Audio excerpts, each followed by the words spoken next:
When it comes to Kirara artifact builds, there is one important decision you have to make. You have to decide whether you want to prioritize HP for shield durability or offensive stats to increase her own damage output. Other elements are pretty straightforward. The set choice boils down to three options mainly. The instructor set, which she can proc with great consistency and is a great option for all the teams where she's allowed to take the field every 8 or 10 seconds.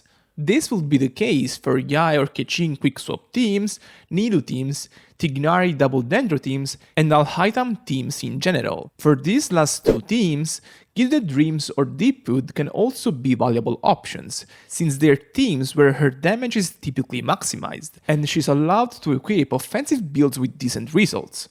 Most of the time, she'll be using Deepwood, since she's almost always going to be the weaker Dendro damage option compared to units like Tighnari, but Gilded Dreams can work if you want to try niche comps where she's the main damage dealer.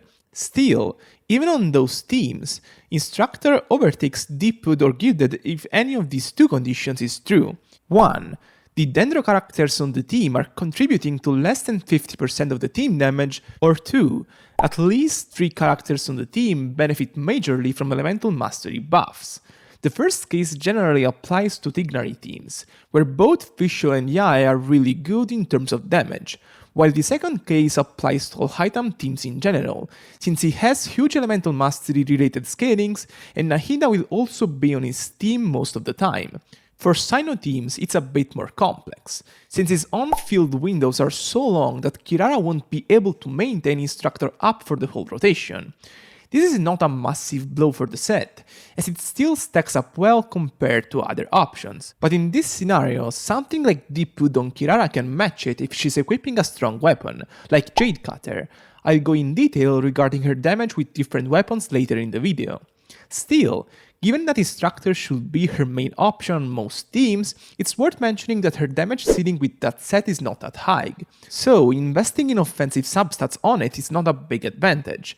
Basically, what I'm saying is that unless you go for a hyper-offensive build on Kirara, investing on her HP stats for shield durability is probably going to be the more useful option for you in practice. Energy recharge wise, she should never have issues, even in scenarios where she's the only Dendro, like on Quicken teams. The reason is that these teams have 25 seconds long rotations, which allow her to use her skill multiple times a rotation, and generate enough particles to be viable even with zero energy recharge. Double Dendro teams like Nidhu Bloom have shorter rotations, but in those scenarios, the additional particles she'll gain from the second Dendro unit will compensate for the stricter rotation structure. Her weapon pool is interesting, to say the least. Following the previous argument I made for artifacts, if you pick a supportive set options for her, then supportive weapons make the most sense. There are 2 picks specifically, Favonius Sword or Xephos for energy utility for the whole team, or Freedom's Sword and Key of Kajni Shut for more offensive utility. In particular, the latter is the best in slot for Kirara as a whole, despite its tricky activation requirements. To trigger its team-wide elemental mastery buffing effects, you'll have to use Kirara's Hold Elemental skill and stay on field with her for an additional second, which will lead to a rotation extension. Still, even in the worst case scenario, Ki is a damage gain on a team-wide skill for all the teams she can fit in, especially teams like Alhaitham and Synos, since they're units that benefit more from elemental mastery than others. Freedom's Word can compete with it on Keqing teams specifically, since the latter will benefit from both of the weapon's supportive effects significantly, but generally, Ki will be the better option. Alternatively, if you have something like Jade Cutter, and you want to maximize Kirara's damage output, at Constellation 4 she can surpass 200,000 damage per rotation at standard level of artifact investment, which while not incredibly high, it's still considerably higher than what your average defensive unit can do.